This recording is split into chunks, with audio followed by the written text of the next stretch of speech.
Programa de cubanidad. Hoy tenemos un programa especial que lo estamos haciendo el viernes tarde por la noche, pero este es un programa muy especial. Es el 23 capítulo de nuestra serie El bloqueo al desnudo con Javier López. Dime, Javier, ¿cómo estamos esta noche? Bien. Estamos hoy con la cápsula 23, que va a ser la cápsula que cubre lo que resta de la administración Johnson.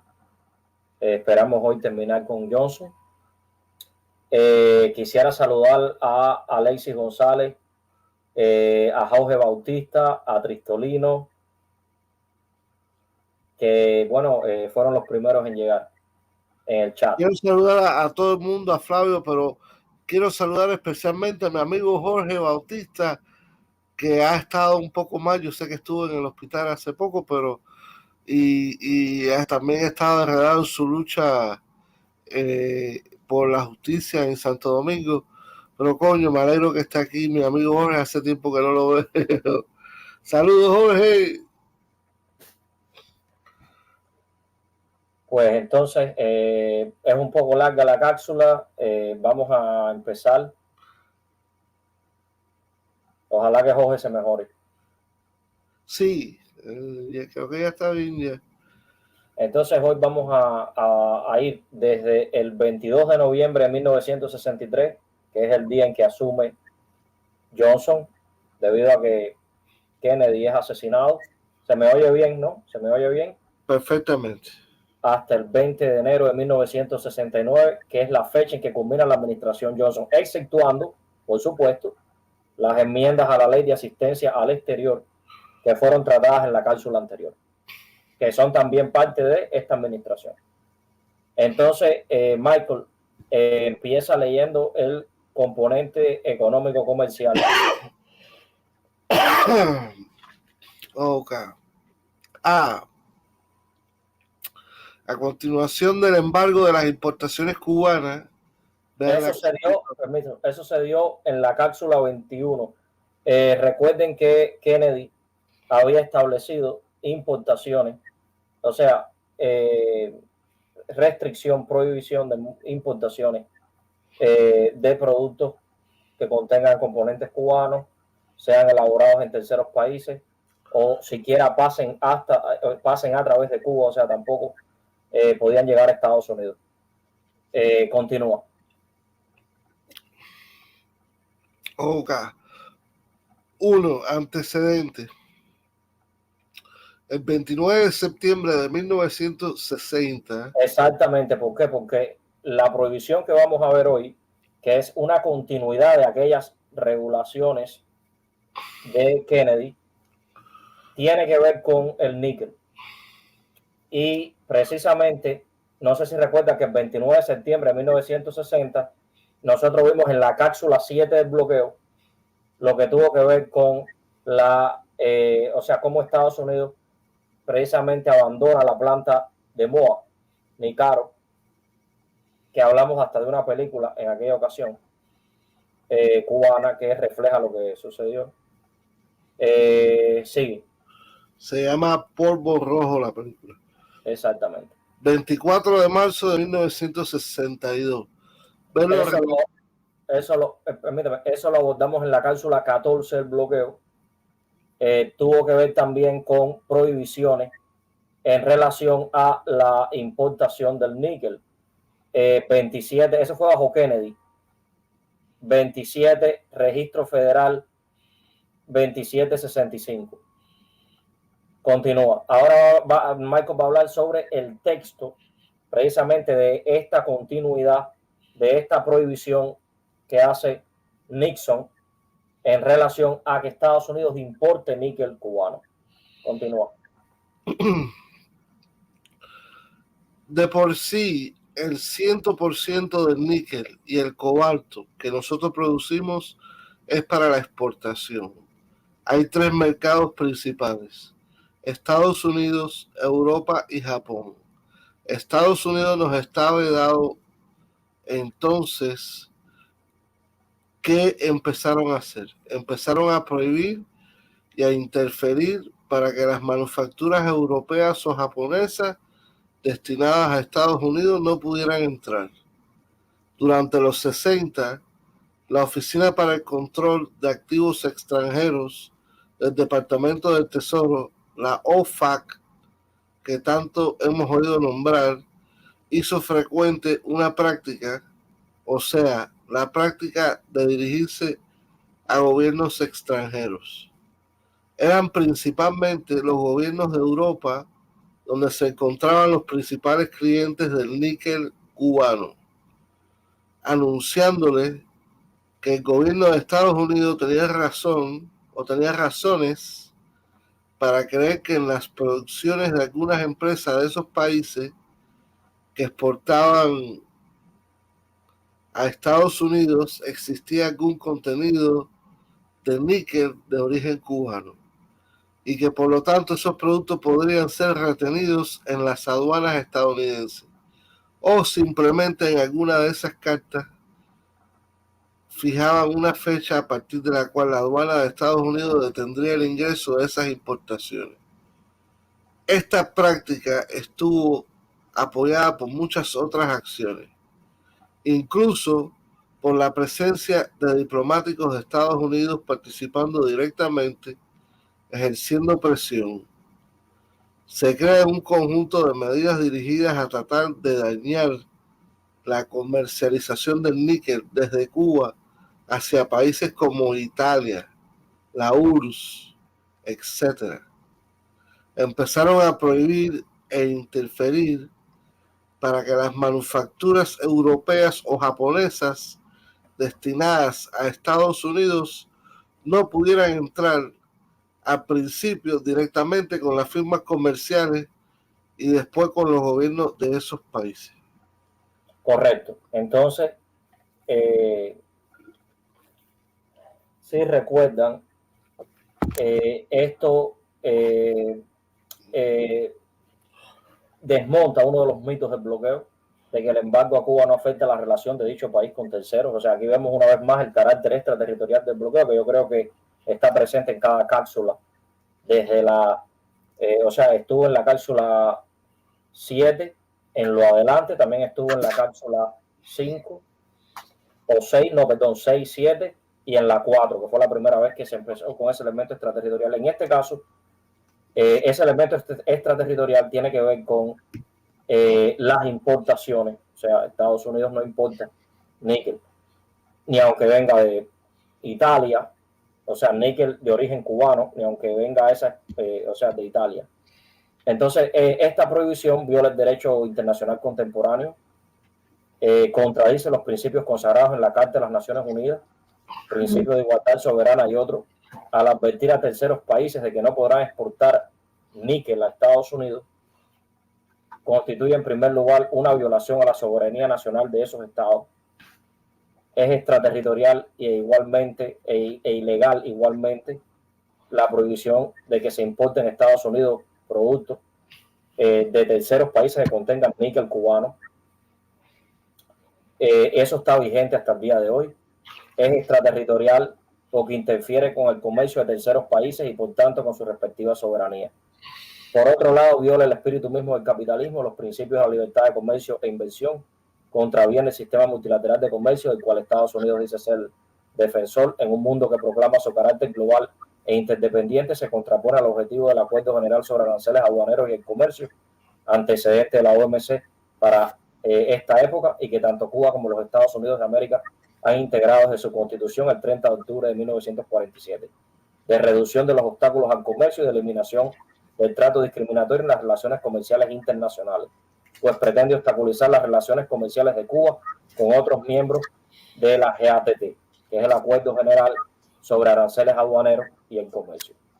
La prohibición de la importación en los Estados Unidos de níquel viola los artículos 1, 11 y 13 del GATT. Precisamente el principio fundamental del GATT es el trato de nación más favorecida, artículo 1, que implica que no debe haber discriminación comercial entre sus miembros. Sin embargo, la violación de este principio es evidente en la letra y el espíritu de la referida prohibición al establecer unilateralmente una diferenciación en el tratamiento comercial con Cuba basado en elementos de carácter político que al propio tiempo pretende imponer a otros miembros soberanos de esa organización. La prohibición de importación de los Estados Unidos de níquel constituye una restricción cuantitativa a las importaciones que el artículo 11 del GATT solo permite en casos excepcionales, pues propugna la eliminación general de dichas restricciones. En relación con lo anterior, Estados Unidos ha alegado una vez más su argumento basado en la seguridad nacional para justificar estas medidas y demostrar que no viola este instrumento multilateral, lo cual resulta insostenible. Continúa, Michael. Uno tiene que saber datos. Los datos del bloqueo de verdad son horrorosos todos. Italia comenzó a comprarle el níquel a Cuba en 1967, con lo cual Cuba podía aspirar a comprarle productos industriales a Italia, que tiene todavía en el norte uno de los antiguos centros industriales de Europa. En Milán y en Turín. Continúa.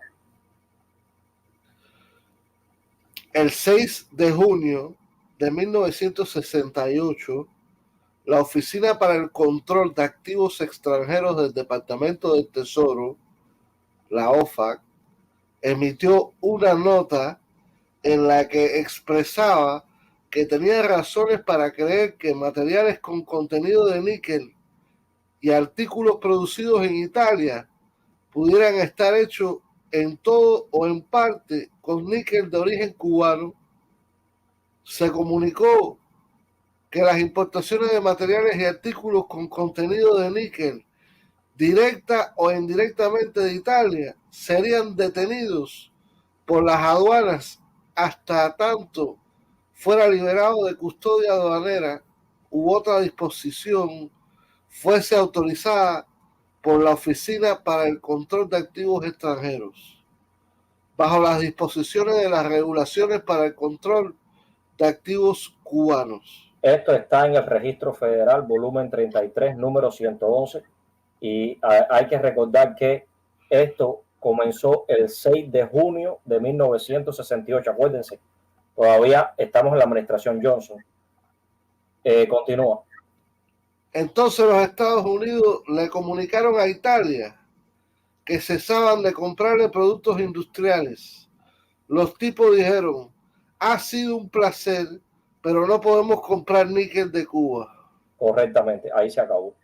O sea, continúa ahora con el segundo elemento de esta prohibición. El tipo le dijo al italiano que ha sido un placer, pero no podemos comprar níquel de Cuba. Pero los italianos le dijeron a Cuba: ha sido un placer, pero no podemos comprar. Claro, porque los italianos no le pueden comprar níquel a Cuba porque entonces todo componente. Era un gringo siendo irónico, como diciendo: no, el níquel de ustedes de Cuba, no podemos comprar. No, porque entonces Estados Unidos le dijo a Italia que no le compre más productos industriales, precisamente porque han encontrado níquel cubano en esas exportaciones que hace Italia a Estados Unidos. Sospecharon. Sí. Ellos saben, ellos tienen un gran espionaje para eso. Bueno, sigue con el segundo elemento de esas prohibiciones de la importación a Estados Unidos de cualquier producto cubano. Ok. El 11 de agosto de 1965. No, 8 de noviembre. 8 de noviembre. 8 de noviembre. Enmiendas a la ley de azúcar de 1948. 79, Estatuto 1271. Redujeron la cuota azucarera cubana al 50% de la cuota total y requirieron que la cuota de importación azucarera cubana fuese retenida en tanto las relaciones diplomáticas entre Estados Unidos y Cuba quedase suspendida. Ahí está. O sea, ya no es solo el níquel, ahora estamos hablando del azúcar. Estados Unidos tampoco va a importar azúcar cubana y hay que recordar que cada cierto tiempo ellos tienen que enmendar no sé si recuerdan la ley azucarera de 1948, para que el presidente tenga maniobra de precisamente restringir esa asignación que se le hacía a Cuba hace tiempo, pero que ya se empezó a afectar.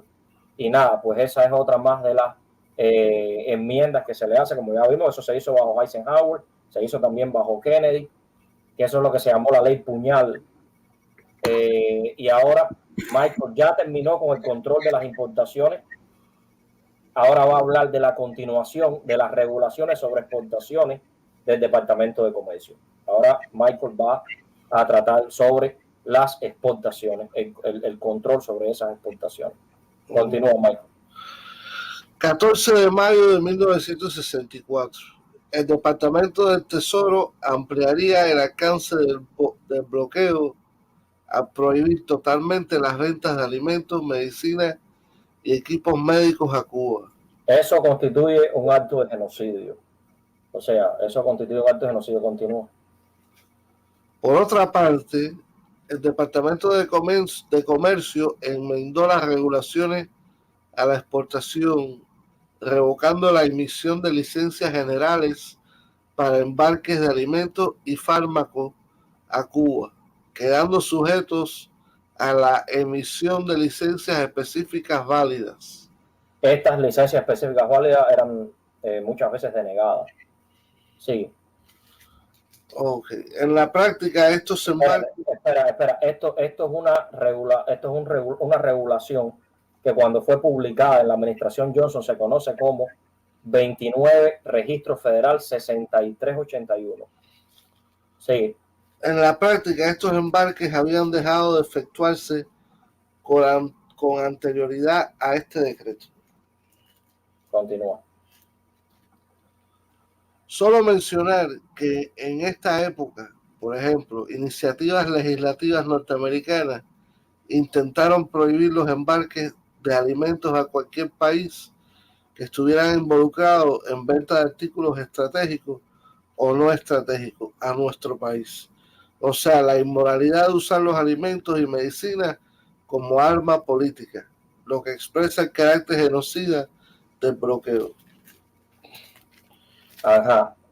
Ahora vamos a hablar sobre, o sea, fíjense, ya ahí se afecta la exportación de alimentos y medicina a Cuba, pero eso no es lo único, no es el único artículo, no son no son los únicos artículos que se le niega a Cuba de ser exportados, sino que Michael va a hablar ahora de otro caso. Continúa, Michael. Ok, 1963. La compañía estadounidense Sperry Rand adquirió el 65% de la Claesen Company, una firma de equipos agrícolas belga. En 1967, Cuba ordenó máquinas cosechadoras y trilladoras valoradas en $1,2 millones para el cultivo de arroz. Pero el Departamento del Tesoro, a través de las regulaciones para el control de activos cubanos, denegó a la compañía controlada por los Estados Unidos una licencia de exportación. En medio de una profunda recesión en esta industria,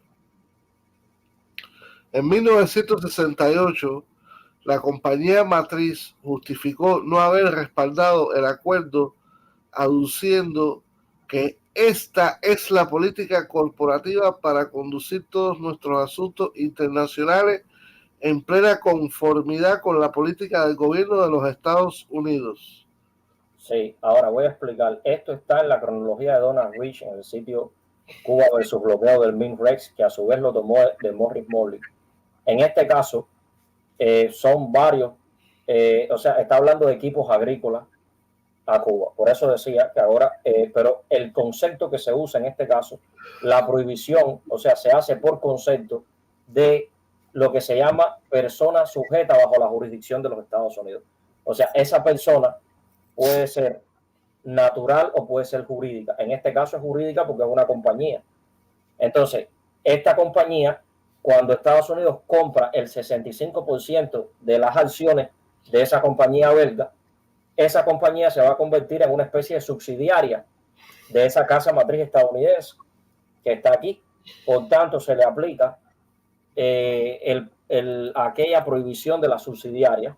No sé si recuerdan la cláusula 21 que bajo el gobierno de Kennedy lo vimos, y que desde la cláusula 10 del bloqueo ya se está amenazando este comercio con subsidiarias. No sé si recuerdan el memorando aquel de Goodwin, y esto viola el derecho internacional de arriba a abajo, porque precisamente viola el derecho, el principio de igualdad soberana, de no injerencia en los asuntos internos, principio universal de respeto a la dignidad propia nacional y otros.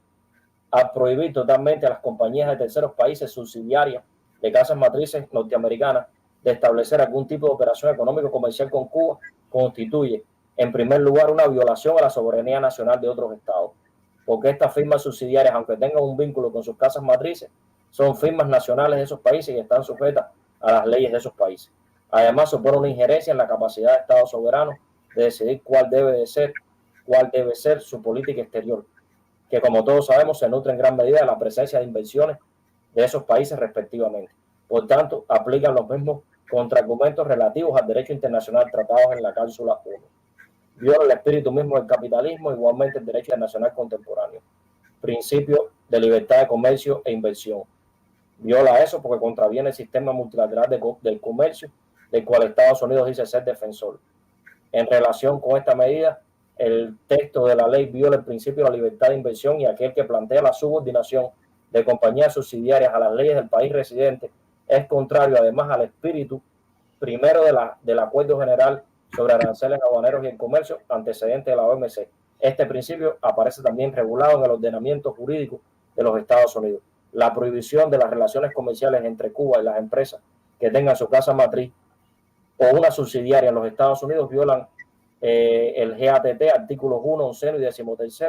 En relación con lo anterior, Estados Unidos ha alegado una vez más su argumento basado en la seguridad nacional para justificar estas medidas y demostrar que no viola este instrumento multilateral, lo cual resulta insostenible. Estados Unidos viola la propia ley estadounidense. La prohibición de que cualquier compañía de un tercer país, subsidiaria de una casa matriz norteamericana, pudiera establecer cualquier tipo de operación económica o comercial con Cuba, viola la propia ley de relaciones exteriores de Estados Unidos, según la cual ningún estado puede regular las actividades de corporaciones, aunque tengan un vínculo con sus casas matrices estadounidenses, organizadas bajo las leyes de otros estados, como es el caso de esta compañía belga, cuyo 65% de acciones es comprada por Estados Unidos.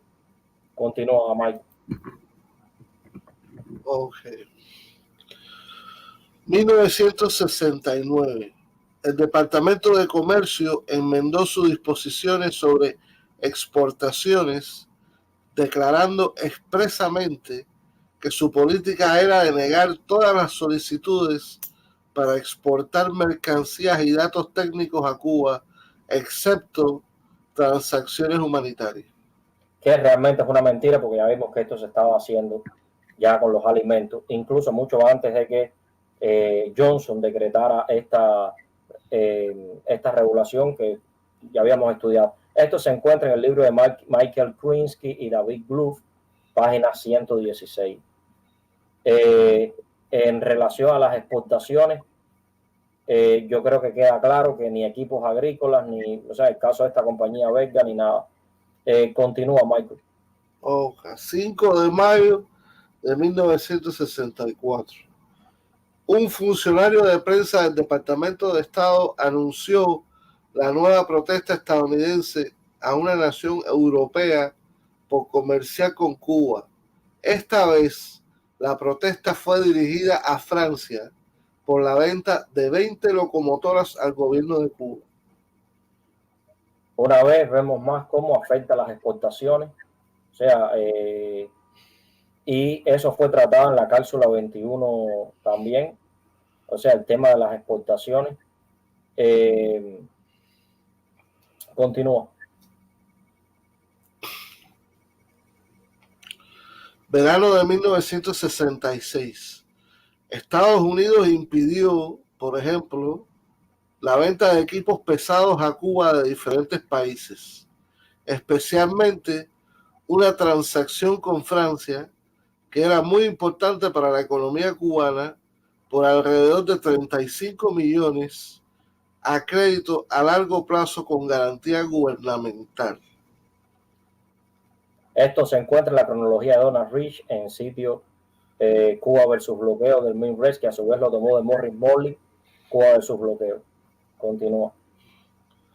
El 4 de enero de 1967, una firma británica, Simon Carves, firmó con Cuba un multimillonario contrato en dólares para un complejo de fertilizantes con un préstamo suscrito por el Departamento de Garantía de Crédito de la Exportación Británico, el cual notó que Castro había sido meticuloso en pagar pagos sobre negociaciones comerciales anteriores, incluido el préstamo para los ómnibus Leyland.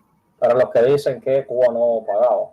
Esto se encuentra en la cronología de Donald Rich en sitio Cuba versus bloqueo de Minrex, que a su vez lo tomó de Morris Morley. Esta historia todavía no se termina. Ahora Michael va a decir qué fue lo que pasó. Continúa, Michael.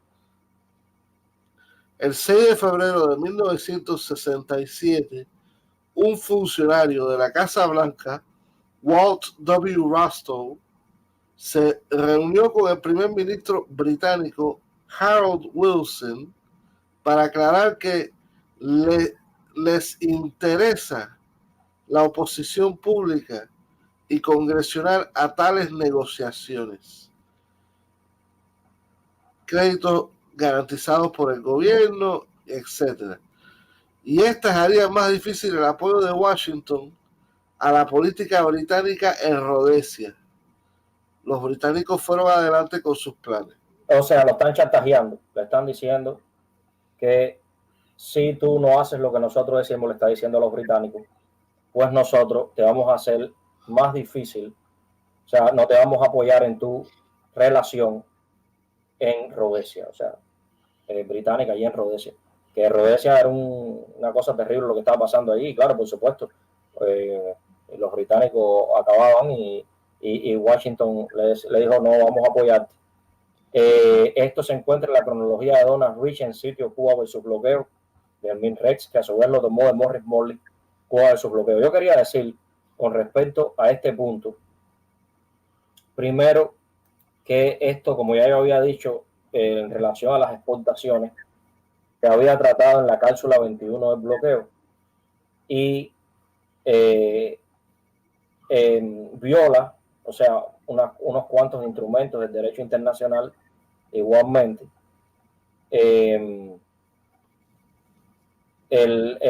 Primero, viola los principios consagrados en la Carta de las Naciones Unidas, como siempre, principio de igualdad soberana y otros. Ahora, en este caso, no es importar, sino exportar a Cuba, ¿no?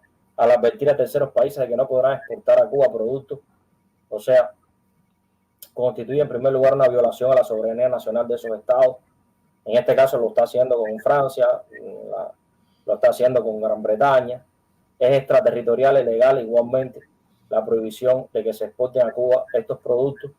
De nuevo, es extraterritorial porque interfiere con el comercio de Francia e Inglaterra y por tanto con su respectiva soberanía.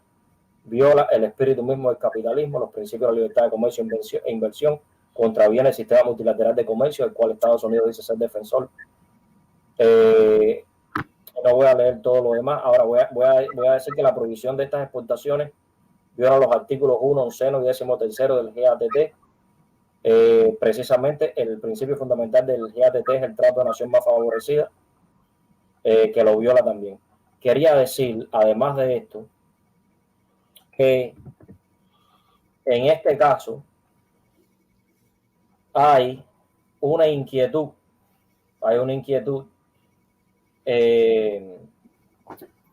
de el 25 de febrero de 1964, cuando se le pregunta al secretario de Dean Ross, o sea, un periodista le dice, ¿por qué ustedes, los Estados Unidos, comercian con la Unión Soviética y sin embargo no lo hacen con Cuba?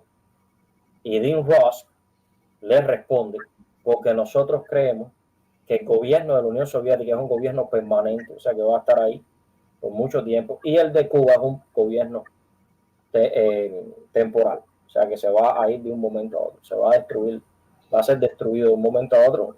Sin embargo, el gobierno de Cuba el gobierno de la Unión Soviética colapsó y el de Cuba, sin embargo, ha sobrevivido. Y esa fue la... Entonces ahora Michael va a hablar de otras afectaciones entre las relaciones con terceros países, pero que en este caso no se definen específicamente como importaciones o exportaciones, sino que tienen que ver con otros asuntos. Michael va a hablar de ahora el nuevo tópico, tema de esta cápsula. Continúa Michael con la parte C. El gobierno de Estados Unidos empieza a prohibir y a interferir el comercio con Cuba de entidades radicadas en el exterior, ya no solo dirigiéndose a las compañías, sino a los respectivos gobiernos. Claro, en este caso no es explícita si es exportación o importación esa relación. Por eso le dedicamos una sección aparte que es esta sección C. Y esto demuestra que una vez más el carácter extraterritorial del bloqueo. Continúa, Mike. El 26 de julio de 1964, en la novena conferencia de consulta de la OEA, celebrada en Washington, se declaró que los gobiernos de Estados americanos interrumpieran todo intercambio comercial directo o indirecto con Cuba y diplomático. Y esto ya fue lo que permitió, excepto en el caso de Canadá y México, que Cuba tuviera que realizar su comercio prácticamente a más de 11.000 kilómetros, aumentando no solo los gastos de transportación, sino también teniendo que inmovilizar cuantiosos recursos en los inventarios al tener que sobredimensionar sus reservas por aumento en el tiempo de suministro y para contingencia, precisamente para garantizar la operación normal de la economía. Los miembros de la Organización de Estados Americanos, OEA, exhortados por los Estados Unidos, impusieron un bloqueo sobre todo el comercio con Cuba, excepto en alimentos, medicina y suministros médicos. Creo que en esa actividad que se hizo con la OEA se quiso extrapolar además también a la OTAN. Continúa. El 6 de octubre de 1964, el Departamento de Comercio prohibió que barcos extranjeros llegaran a puertos norteamericanos para abastecerse de combustible si su pretensión era llegar a puertos cubanos o habían estado ahí él o después del 1 de enero de 1963. Esto está en el libro de Michel Ardocusa, Impacto de la Ley Helms-Burton en las relaciones jurídicas y financieras internacionales, medios para enfrentarlo. Fue una tesis de maestría en la Universidad Nacional Autónoma de México, o sea, en la UNAM, Facultad de Derecho, División de Estudios de Posgrado. Voy a mencionar esto de la comunicación marítima. Estos problemas vienen desde la cláusula 10 del bloqueo, no sé si recuerdan, vulneran varios instrumentos del derecho internacional.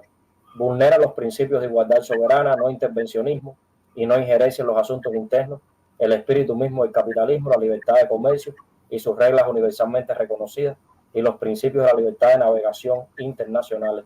Estos últimos dos aspectos garantizados en el artículo 5 del Acuerdo General sobre Aranceles Aduaneros y el Comercio. El archipiélago cubano tiene una posición semejante a la del Japón frente a las costas asiáticas y a la de Gran Bretaña frente al continente europeo.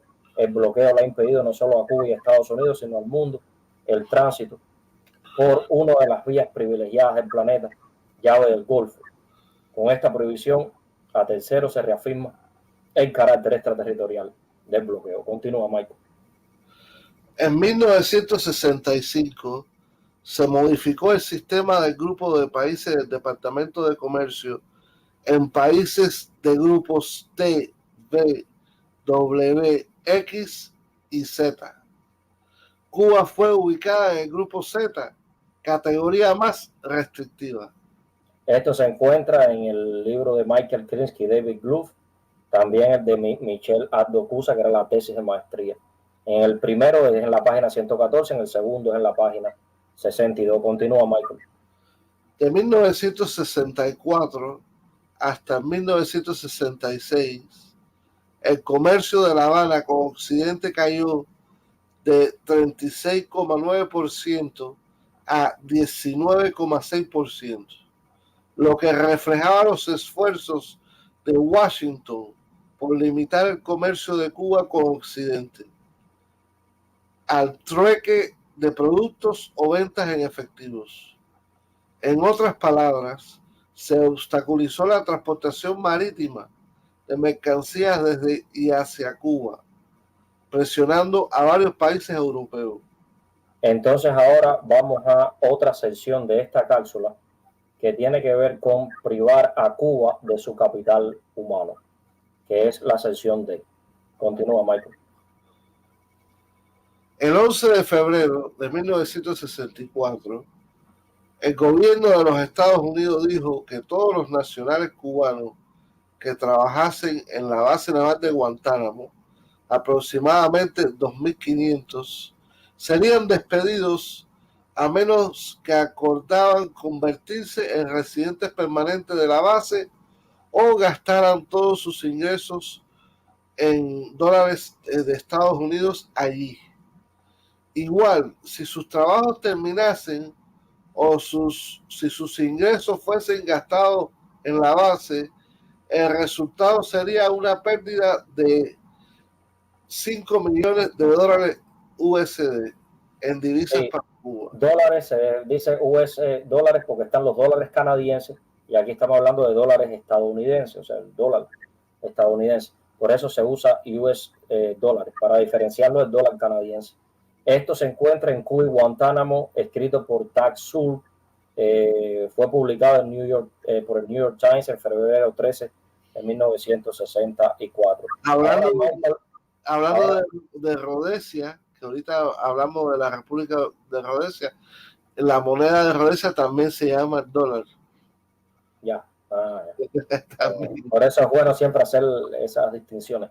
Ahora, Michael va a continuar, ya Michael acabó con el componente económico comercial y Michael va a continuar con el componente económico financiero bajo la administración Johnson. Continúa. En 1964, amparado en su poder de veto sobre el Fondo Monetario Internacional, Estados Unidos logró la separación de Cuba de este organismo financiero, privándola de fondos del Banco Mundial y cerrando de esta manera toda posibilidad de utilización de los mecanismos financieros internacionales del sistema capitalista. Sí, ahí ven cómo el gobierno de los Estados Unidos manipula incluso los organismos financieros internacionales. Y si recuerdan, en la cápsula 21 del bloqueo, dimos una explicación de por qué Estados Unidos podía hacer esto. Si recuerdan, Estados Unidos a través de dominaba a partir de los acuerdos Bretton Woods de 1944 las instituciones financieras internacionales, porque es en esos acuerdos donde se establece el dólar como moneda de cambio más fuerte a nivel mundial, porque estaba respaldada por las mayores reservas de oro que Estados Unidos para ese año ostentaba. Y por eso es que Estados Unidos podía hacer esa presión, como que en este caso que logró la separación de Cuba del Fondo Monetario Internacional. Continúa con el componente financiero bajo Johnson. El 13 de marzo de 1968, la ley de enmiendas del Export-Import Bank 82, Estatuto 48, 12 USC 635B, Acápite 2, fue promulgada con legislación permanente para prohibir transacciones crediticias al Export-Import Bank con países comunistas. Exactamente. El Export-Import Bank es un banco de importación y exportación de los Estados Unidos. Aquí lo que está diciendo es que a ningún país socialista le va a dar crédito. Eso incluye a Cuba. Y precisamente eso está en una ley, una ley de esa fecha, el 13 de marzo del 68. Ya terminó Michael con el componente económico financiero. Ahora Michael va a hablar sobre el tema de los viajes. Continúan en vigor las regulaciones de la OFAC, promulgadas en consonancia con la Ley de Comercio con el Enemigo de 1917, que establecían que el uso del dólar en Cuba por ciudadanos norteamericanos era ilegal y podrían ser enjuiciados por ello. Durante décadas, este elemento funcionó como el principal medio para restringir los viajes de Estados Unidos a Cuba y vulnerar la libertad de viajar que establece la ley norteamericana. Ok, entonces voy a explicar esto. ¿Por qué el problema de la prohibición de usar el dólar se convierte en el principal mecanismo que tiene Estados Unidos para afectar los viajes a Cuba? ¿Por qué no el problema aquel del endorso en el pasaporte que viene de la cápsula 7 que obligaba a los viajeros estadounidenses a Cuba a que se endosara el pasaporte? ¿Por qué ese no funcionó? No funcionó porque hubo un fallo de la Corte Suprema de Justicia de los Estados Unidos en el año 1967 que afirmaba que el viaje sin un pasaporte específicamente autorizado, como decía aquella nota del Departamento de Estado del año 61, administración de, si recuerdan, en el año 61,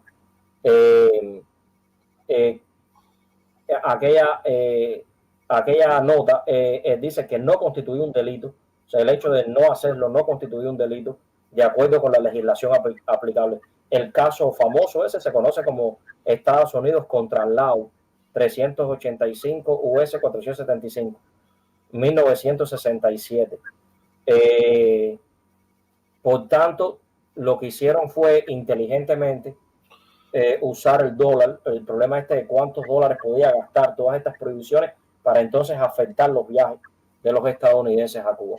Continúa Michael con, me imagino que sea el componente comunicacional bajo Johnson. El 7 de abril de 1965 se enmendaron las regulaciones del Departamento de Correos y se limitaron los paquetes postales a aquellos de 8 onzas que contuviesen medicina. De nuevo, esto es una especie de afecta precisamente el envío de medicina.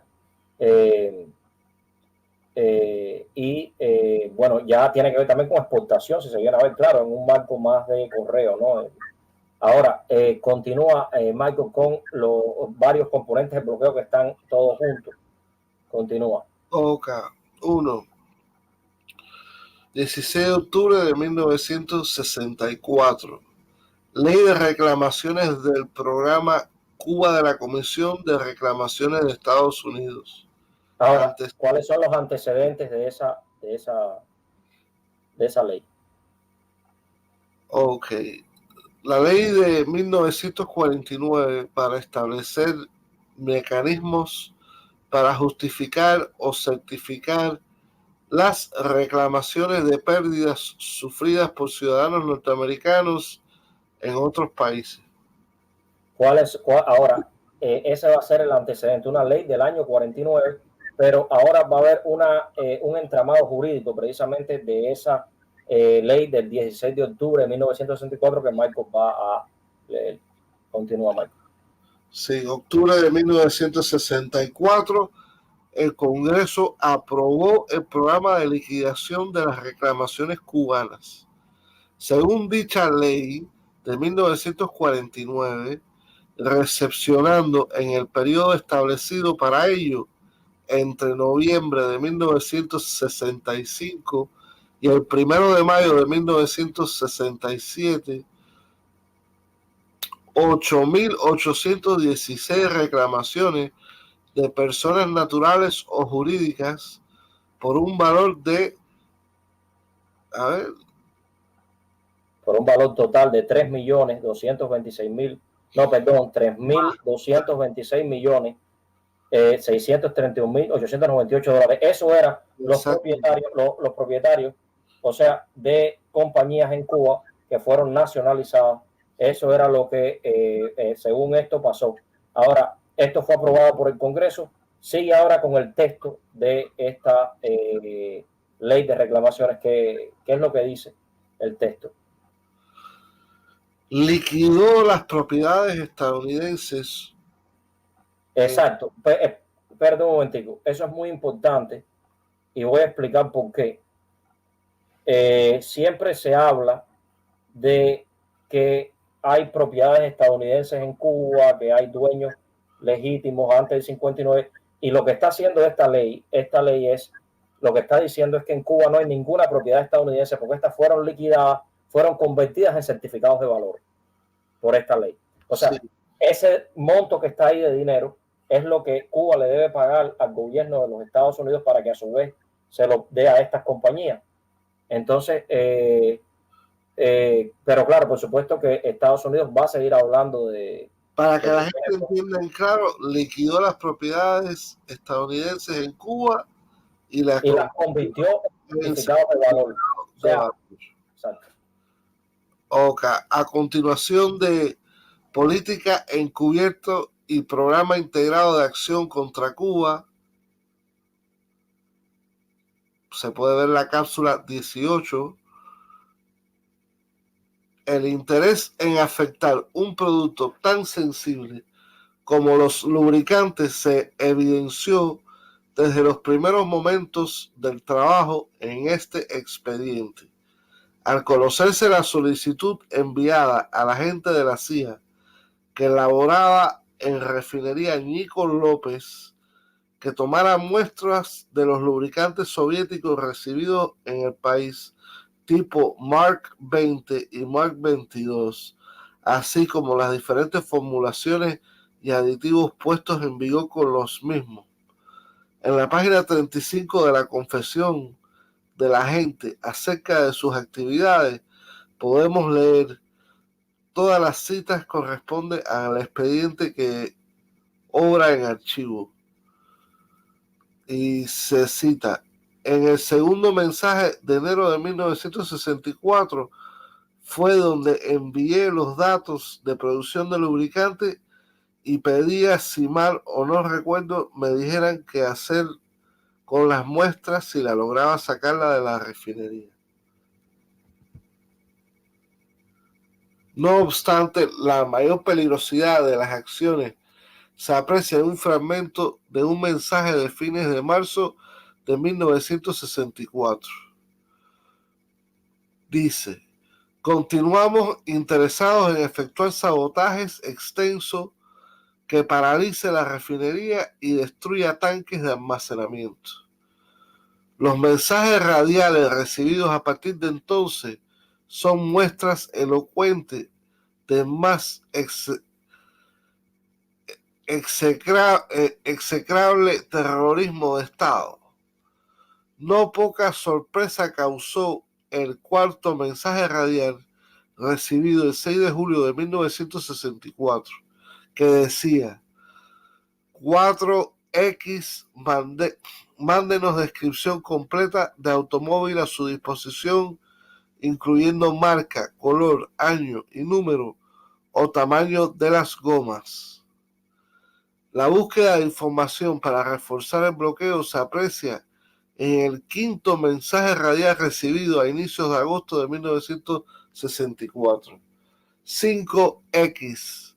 Reporte cambios importantes en suministros, partes repuestos y bright stocks por identificar plenamente barcos y procedencia. X. Reporte escasez crítica de repuestos y materia prima en refinería. Eso es lo que decía el mensaje. El noveno mensaje radial recibido a mediados de septiembre de 1964 expresaba, entre otros aspectos: 9X. Importante recibir antes posible informaciones sobre nuevas formulaciones para lubricantes, X planes de producción para este año información sobre lubricantes soviéticos.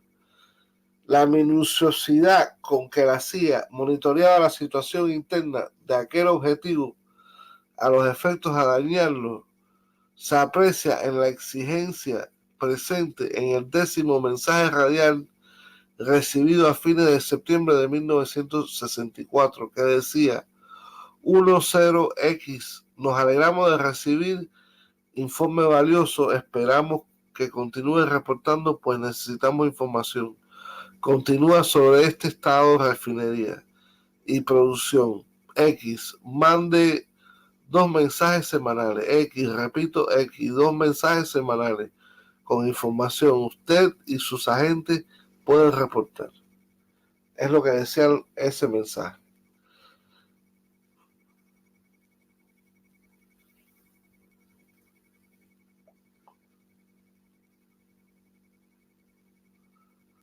Aparentemente, con el fin de comprobar los resultados de acciones realizadas para afectar el comercio con la URSS sobre ese importante producto, un mensaje radial recibido por el agente a inicio de octubre de 1964 decía: 11X, urge siguiente información, 2 puntos, reporte si rusos están aguantando o disminuyendo entregas de lubricante que prometieron entregar según contrato para septiembre de 1964.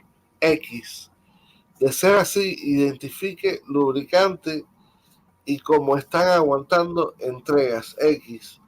Mande datos específicos sobre entregas normales que prometieron y entregas mensuales que ahora están efectuando para cada tipo de lubricante, mostrando cambio o reducción. Eso es lo que decía ese mensaje. Continúa. Un ejemplo en esa misma dirección aparece en el 11º mensaje de inicio de octubre. Describa todo cambio en la operación del cracker catalítico en refinería Nico López y motivo de estos cambios X. Explique sitio X. En problemas con compresor de gas X. Reporte tiempo que estuvo paralizado cracker catalítico y motivo de la paralización en últimos 6 meses. Y manténganos informados sobre estados siguientes unidades X. Cracker catalítico X. Power Former X. Hydrofiner X. Platformer. Continúa. Fin del mensaje. En esa misma dirección, en el mensaje 14 de inicio de noviembre, se decía: 14X, insistimos en que reporte semanalmente información valiosa a la cual ustedes tienen acceso y nosotros necesitamos mantener al día. X, describa repuestos críticos que refinería necesita dando número. X, fabricante. X, cómo se embarcan y reciben. X, para qué unidad hacen falta. X, de ser posible obtenga copia de orden y stock que tiene. Ya tú sabes. Fin del mensaje. Continúa. La finalidad perseguida con tales datos se hizo explícita en el mensaje 18 de fines de noviembre de 1964, cuando al repetir la solicitud precedente explicaban, y el mensaje comienza el mensaje: necesitamos datos específicos para el bloqueo efectivo 25 de suministro de partes críticas. Fin del mensaje. Noviembre de 1964. A un agente de la CIA que laboraba en la refinería de Nico López le instaban a informar las necesidades de repuestos críticos, entre comillas, así como quiénes eran los fabricantes, cómo se embarcaban y recibían en Cuba, explicando qué requerirían esos datos para el bloqueo efectivo de suministro de partes críticas. Fíjense tú que necesitaban esos datos para el bloqueo efectivo de suministro de partes críticas. O sea, para joder, para bloquear a la fábrica de las piezas más importantes. En noviembre de 1964, no, eso ya es lo que... La gestación del sabotaje. Se apreciaba en sus diferentes variantes, en diferentes mensajes enviados a la gente. Un fragmento del mensaje radial número 19 de inicio de diciembre expresaba: manténganos informados sobre medidas de seguridad en refinería Nico López X. Busque varios lugares seguros dentro de la refinería para ir metiendo poco a poco material de sabotaje y poder esconderlo hasta el momento apropiado. X. Estudie y reporte detalladamente lugares X, equipos X, unidades que pueden sabotear causando daños mayores con equipos incendiarios y explosivos. Continúa. El 14 de diciembre de 1964 se recibe el 20º mensaje radial y el mensaje dice: 20X, recoja material de sabotaje escondido dentro de goma de automóvil de Consul, enterrada a 6 pulgadas bajo tierra, entre Palmacana, Bajita y Pino. Alto pegado poste número 8 del Riachuelo, en cerca de Alambre, según se detalla en el mapa que le estamos mandando por escritura secreta. 25 metros al norte de la carretera Circuito Norte, entre Consolación del Norte y La Mulata en Pinar del Río. Sí. La introducción de los explosivos y petacas incendiarias en la instalación la realizó paulatinamente la gente, siguiendo precisas instrucciones de la CIA, amarrados a sus piernas. Las indicaciones finales para la ejecución del sabotaje se comenzaron a recibir desde mediados de febrero de 1965. En el mensaje radial número 28 se expresaba: necesario sabotear refinería noche de marzo 6. Tienen que colocar material en horas usuales de trabajo y activar detonadores amarillos de máximo tiempo antes de salir del trabajo. El tratamiento como mercenario dispensado por la CIA a sus agentes se aprecia en un fragmento de este propio mensaje. Y dice: le daremos bono de $10,000 si sabotaje paraliza refinería por 30 días. Repito, 30 días. X, bono mayor de acuerdo con daños causados. Los lugares específicos para sabotear fueron igualmente indicados a la gente por la CIA a partir del mensaje 33 del 25 de febrero. En ese mensaje se decía: en cuarto de control ponga grampas en pizarras con controles sensitivos difíciles de reponer. X, preferiblemente controles críticos que causen daños secundarios en unidades funcionando. X, seleccione 3 o 4 objetivos clave en funcionamiento de refinería y use de 2 a 4 grampas en cada blanco. Fin del mensaje. En el mensaje 34 del 27 de febrero, con un contenido repetido posteriormente en más de una oportunidad, se decía: bombas de agua salada, ponga grampas magnéticas directamente contra armadura X, posiblemente escondida dentro de registros de inspección X, procure dañar partes movibles para causar daños secundarios X si destruye chumacera o caja de bolas. Pondrá eje. Sí. Pondrá eje fuera de alineación. Pondrá eje fuera de alineación en alta velocidad. En calderas, procure poner grampa donde hay mayor calor y presión para causar explosión secundaria, y objetivos alternativos serían transformadores eléctricos dentro de la refinería. Seleccione partes críticas que causen daños secundarios. Continúa. No obstante, todos los esfuerzos enemigos y la meticulosidad con que se prepararon y ejecutaron sus acciones, pudo más la vigilancia del pueblo cubano, impidiéndose la ejecución de uno de los sabotajes de mayor peligrosidad jamás organizado por gobierno alguno contra otro país, con respecto al cual ni siquiera se encontrara formalmente en guerra. Ya acabamos con la administración Johnson, pero como siempre se hace al final de cada administración, se analizan los instrumentos jurídicos fundamentales, o sea, una especie de síntesis de los instrumentos jurídicos bajo la administración Johnson. Bueno, ¿cuántas leyes tú crees que vamos a tener ahora, Michael, en esta administración Johnson? ¿Cuántas leyes contra Cuba tú crees que vamos a tener? No sé.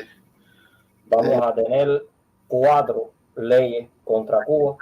Vamos a tener, todas son leyes públicas.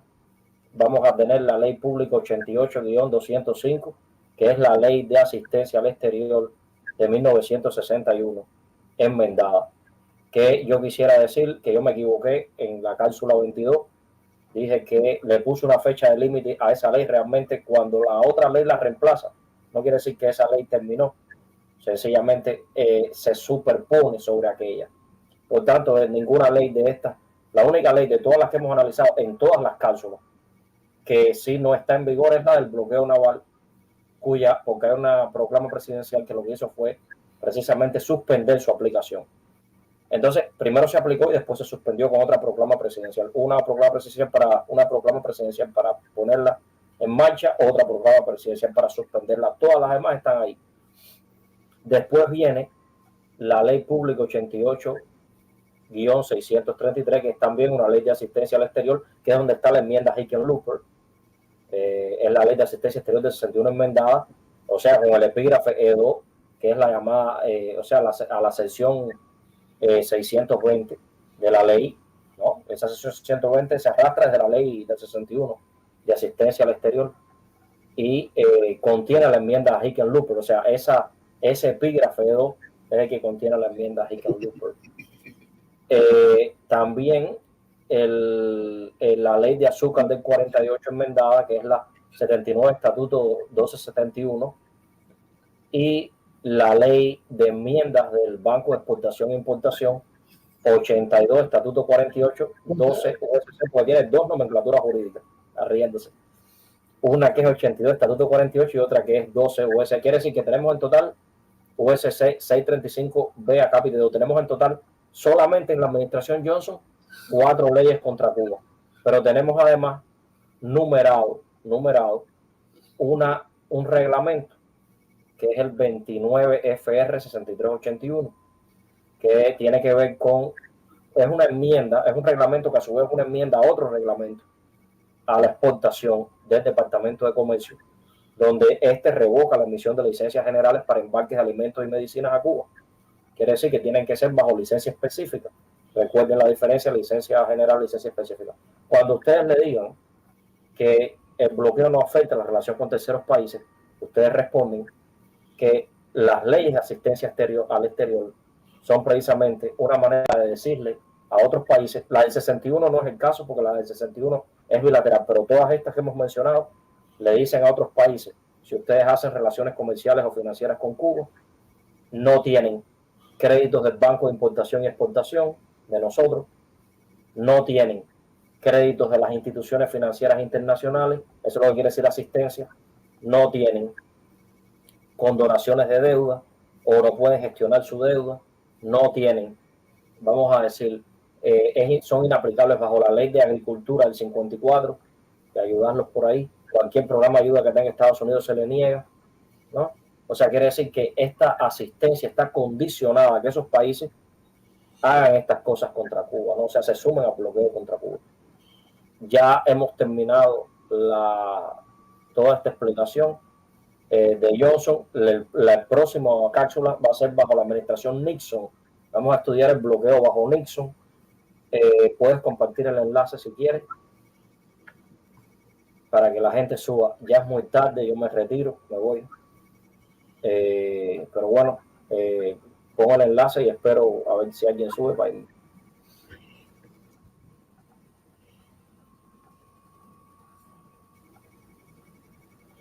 Cualquier pregunta, cualquier inquietud que tengan, por favor suban para preguntárselas a Javier, porque él pronto se tiene que ir y está trabajando temprano. Entonces, compañero, la verdad que esta ha sido una cápsula muy interesante. Este es el presidente que hereda